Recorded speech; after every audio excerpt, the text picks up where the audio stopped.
नमस्कार मित्रांनो, स्वागत आहे तुमचं आपल्या यूट्यूब चॅनलवर जीवन अमृत योग बाय डॉक्टर व्ही नचिकेत.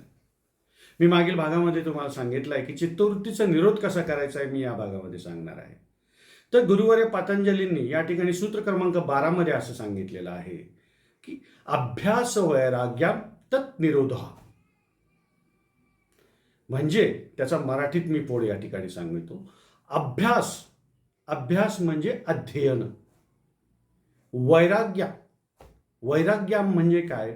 वैराग्य म्हणजे एकाच ठिकाणी लक्ष केंद्रित करून योग्य त्या दिशेने प्रयत्न करणं म्हणजे वैराग्य या ठिकाणी घ्यायचं आहे. वैराग्याचा अर्थ परत एकदा ध्यानात घ्या बरं का. सातत्याने योग्य त्या दिशेने प्रयत्न करून अध्ययन करणे. तत् म्हणजे त्याचे.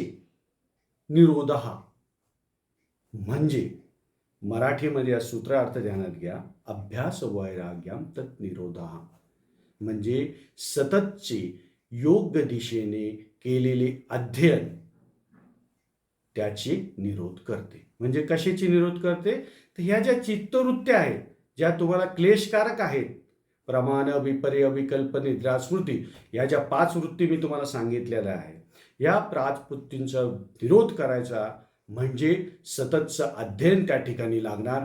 तुम्हाला सततचं त्या ठिकाणी वैराग्य वृत्ती ठेवावी लागणार.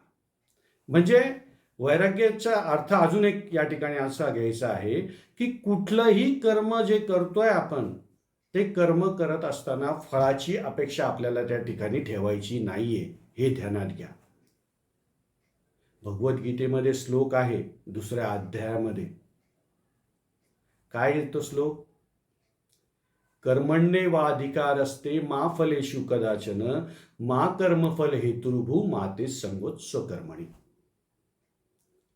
म्हणजे साक्षात भगवान श्रीकृष्णांनी पार्थाला म्हणजे अर्जुनाला सांगितलेला, समरावर सांगितलेला हा श्लोक आहे की हे अर्जुना, तू कर्म कर, कुठल्याही फळाची अपेक्षा न ठेवता कर्म कर.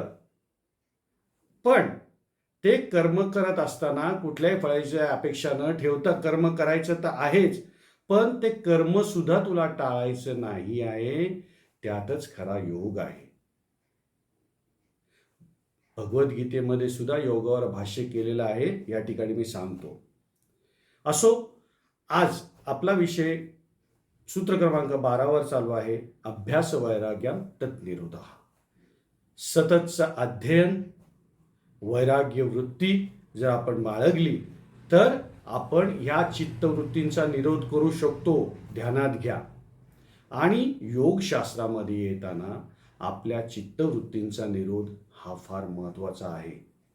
बरेचसे योग साधक मी आसन करताना बघतो की मनस्थिती बिघडलेली असते.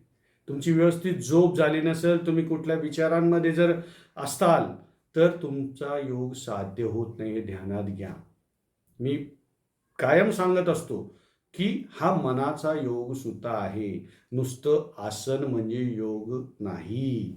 योग आसन अशी फोड आहे त्याची, हे ध्यानात घ्या. मनाचा योग सुद्धा करायचा आहे. म्हणून मी आपल्या चॅनलच्या माध्यमातून प्रथमतः आपल्याला समजून सांगतो जे आहे, हे जे चित्तवृत्तीवर मी जे भाष्य केलं, इतका मोठा व्हिडिओ हा होतोय, त्याचं कारण समजून घ्या. ह्या 5 ज्या चित्तवृत्त्या आहेत त्याचा निरोध जर तुम्ही व्यवस्थित केला, सततचं अध्ययन करून आणि वैराग्य वृत्ती ठेवून, तर निश्चितच तुम्हाला ते लाभदायक असणार आहे. असो, आजचा व्हिडिओ लॉंग झाला त्याबद्दल, मोठा झाला त्याबद्दल मी तुमची क्षमा मागतो. असेच प्रेम असू द्या. ओम साईराम.